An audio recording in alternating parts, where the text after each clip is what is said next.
let's make a little bag for Lane.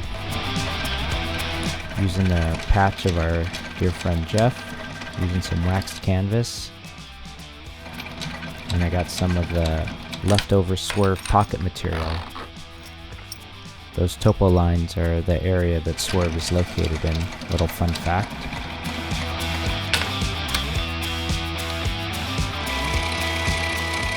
Of course, always run out of bobbin thread. Gotta re-thread the machine.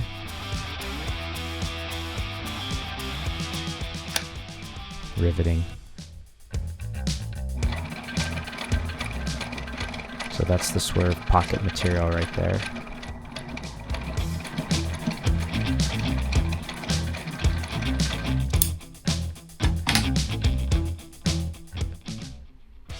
Always clean up your inside, gang. Always. There we go. Simple little bag. Put your tchotchkes and chingaderas in.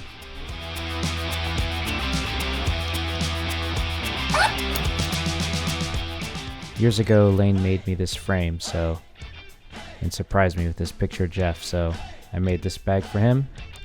Return the favor. Thanks for watching.